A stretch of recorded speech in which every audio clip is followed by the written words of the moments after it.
Sidang Kemuncak ASEAN ke-26 di Kuala Lumpur akan memberi fokus khusus kepada isu pertikaian wilayah maritim di Laut Cina Selatan dan ancaman militan AS. Juga merangka 3 dokumen yang akan diluluskan di akhir sidang ini nanti. Antaranya Deklarasi Langkawi mengenai Gerakan Kesudahanaan Global GMM, Deklarasi Kuala Lumpur Berpaksikan Rakyat, Deklarasi Berhubung Bencana dan Perubahan Cuaca Dunia. Ivan Toh dari Pusat Media Antarabangsa KLCC ada perinciannya. Ivan? Lokman Siti Mudi, sudah menjadi tradisi sidang kemuncak ASEAN untuk mengangkat isu-isu berkepentingan kepada semua negara anggota, sama ada isu serantau maupun isu global. Dan kali ini bagi edisi yang ke-26 ini di Kuala Lumpur pastinya fokus terarah kepada beberapa agenda. Dan antara yang paling mendapat perhatian adalah mengenai isu pertikaian wilayah maritim di Laut Cina Selatan yang melibatkan beberapa negara. Jika keadaan ataupun isu itu dibiarkan terus tanpa satu penyelesaian yang konkret, ia dibimbang akan terus meruncing melibatkan beberapa negara seperti Malaysia, Vietnam, Filipina, Taiwan, China dan juga Brunei. Walaupun isu itu telah pun mendapat konsensus antara negara-negara berkepentingan yang saya sebutkan tadi, tetapi ia dianggap agak kompleks dan juga sensitif untuk diselesaikan, dan ini menuntut kebijaksanaan negara-negara yang terlibat. Dan terdahulu isu pembinaan infrastruktur ketenteraan oleh China di Laut Cina Selatan di wilayah berkenaan dilihat cukup serius dan telah pun dipersoalkan, menimbulkan rasa tidak puas hati oleh negara-negara yang terlibat. Dan Malaysia juga berpendapat bahawa tindakan itu adalah tidak wajar sama sekali, dan justru sidang kemuncak ASEAN untuk edisi ke-26 ini secara khususnya akan memberi penekanan terhadap isu itu. Segala inisiatif untuk memuktamadkan kod tata laku ataupun COC wilayah maritim berkenaan akan dipercepatkan. Dan perkara itu telah pun dimaklumkan oleh Menteri Luar Datuk Seri Anifah Aman. Kata beliau, sebagai pengerusi, Malaysia bagaimanapun tidak menetapkan satu tempoh yang spesifik untuk menyelesaikan isu itu, dan perbincangan yang teliti perlu dilakukan di peringkat ketua negara serta kerajaan bagi mencari penyelesaian yang boleh memuaskan hati semua pihak. Because I don't want to preempt what we're going to do, because I have other 5 claimant states with us and also the 10 ASEAN member states. So I don't want to preempt and to say where we will lead to. But I can assure you that this is one of the subjects that we'll discuss thoroughly. Ya, selain Malaysia, Filipina antara negara yang paling lantang mempersoalkan perkara berkenaan. Dan saudara, di pentas yang lebih besar, ASEAN juga akan meningkatkan kerjasama dalam menghadapi ancaman kumpulan militan IS. Perkongsian maklumat antara agensi penguatkuasa rantau ini merupakan salah satu inisiatif yang akan dibincang lanjut menerusi sidang kemuncak ASEAN ke-26 di Kuala Lumpur kali ini. Dan seperti yang ditekankan sebelum ini juga, Datuk Seri Anifah Aman menyifatkan kerjasama tersebut sangat penting bagi mengelak lebih ramai penduduk Asia Tenggara terlibat dalam kegiatan kumpulan berkenaan. Selain mencegah pelibatan, tindakan susulan perlu diambil sebaik mereka pulang ke tanah air masing-masing. Yes. And the worry is not only the people that go there, but the people that will return back to each country. Okay, so I think there will be an issue. Menyentuh isu dalam ASEAN pula, mesyuarat hari seterusnya akan mengetengahkan isu pelarian Rohingya dari Myanmar. Menurut Datuk Seri Anifah, isu itu kini bukan lagi hanya hal dalaman negara berkenaan, sebaliknya telah menjadi isu serantau dan ia perlu diselesaikan bagi mengelak ia menjadi masalah antarabangsa. Dan perbincangan perkara itu bagaimanapun perlu dijalankan secara berhati-hati, dan setiap negara anggota harus menghormati kedaulatan Myanmar. Ya saudara, dalam mesyuarat draft delegasi deklarasi yang telah pun diadakan pada siang tadi juga memperincikan tindakan 2 dokumen utama yang akan diputuskan menjelang akhir sidang ini, iaitu Deklarasi Berpaksikan Rakyat dan yang kedua Deklarasi Gerakan Kesederhanaan Global GMM yang akan dijangka mendominasi sidang kali ini. Negara anggota telah pun memberi respon yang begitu positif kepada usul berkenaan, dan mesyuarat yang dipenerusikan Timbalan Ketua Pengarah Bahagian bahagian Komuniti Ekonomi ASEAN Astana Abdul Aziz. Dan bercakap kepada media, beliau menjelaskan tumpuan penghasilan draft mengutamakan pembangunan keseluruhan serantau.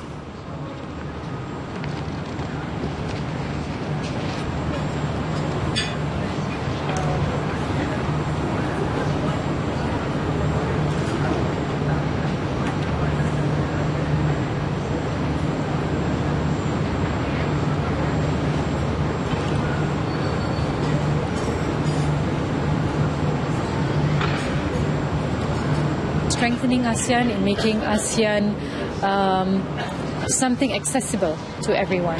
That's one of the documents we are looking at. Another document we are looking at is getting support for global movement of moderates, and that too has got a lot of support among the 10 ASEAN countries. So we are working on a declaration that we can all put our full support on. What are the actions we need to put into place? Ya, ketetapan draft akan dirumuskan menjelang esok dan kemudian dibawa ke Mesyuarat Pegawai-Pegawai Kanan ASEAN SOM. Ia turut berlangsung hari ini Mesyuarat Jawatankuasa Perwakilan Tetap ASEAN atau CPR. Jawatankuasa itu sedang menyiapkan pelan tindakan yang menyentuh kerjasama dengan negara rakan dialog termasuk India, Rusia, China, Amerika Syarikat, Australia dan juga Kanada. Mesyuarat diperusikan Wakil Tetap Malaysia ke ASEAN Datuk Hasnudi Hamzah dan disertai semua wakil tetap negara serantau. Ketetapan perbincangan peringkat jawatankuasa hari ini akan membawa ataupun ke Mesyuarat Pegawai-Pegawai Kanan ASEAN SOM esok seperti mesyuarat terdahulu, dan wakil tetap Indonesia ke ASEAN Rahmat Pramono yang ditemui telah pun memaklumkan mesyuarat hari ini juga membincangkan isu-isu berbangkit di antara ASEAN dan rakan dialog terutama Rusia dan Amerika Syarikat. So, kita bincang-bincang tadi dalam meeting baru saja kita bicara tentang agenda kita dengan ASEAN Malaysia, for example. And then the other thing is with ASEAN dengan US.